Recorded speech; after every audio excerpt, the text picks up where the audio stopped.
mitedo godo chiemo.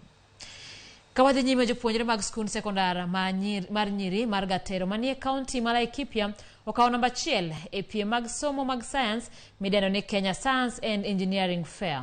Kinde mathoth somo mag sayans itudo kod jopuonjre ma jowuoyi, kata kamano nyi Gatero nodhi ataro mar ng'iyo no mochweyo ting'o bendera margi malo e yombo skunde mamoko duto e hoho mar okak. Piem makamano ne otimore skund sekondar ma Tenwek e kaunti ma Bomet. Viola Alando Emmanuel Osonwa lipodni.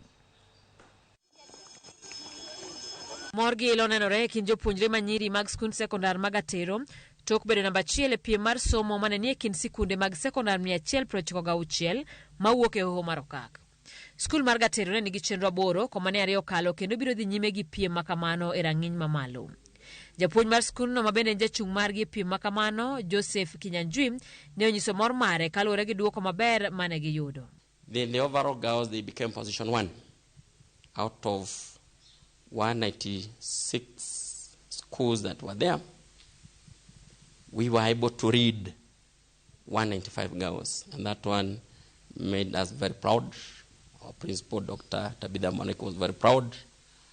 The project supervisors were very proud, the girls and the school at large.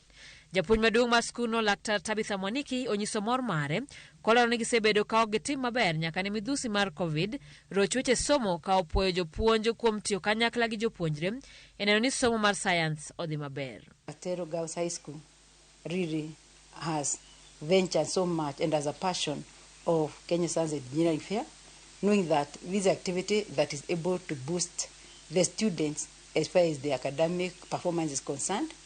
It is also helping them to be innovative and even to become young future engineers. Kinyanjui bende lero ni tich matek magisebedo ka gitimo kinde ka kinde gi jopuonjrego omiyo e kinde chenro mag tiegruok 13 mane gitimo 2 koro dhi nyime nyaka e piem mar sikunde duto e pachoka.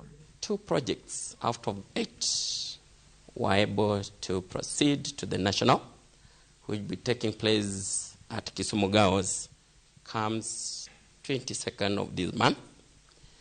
Then the overall girls, they became position 1. Jopuonjre bende ne onyiso mor magin-go kaluwore ne gitiyo matek e neno ne giting'o nying skundno malo.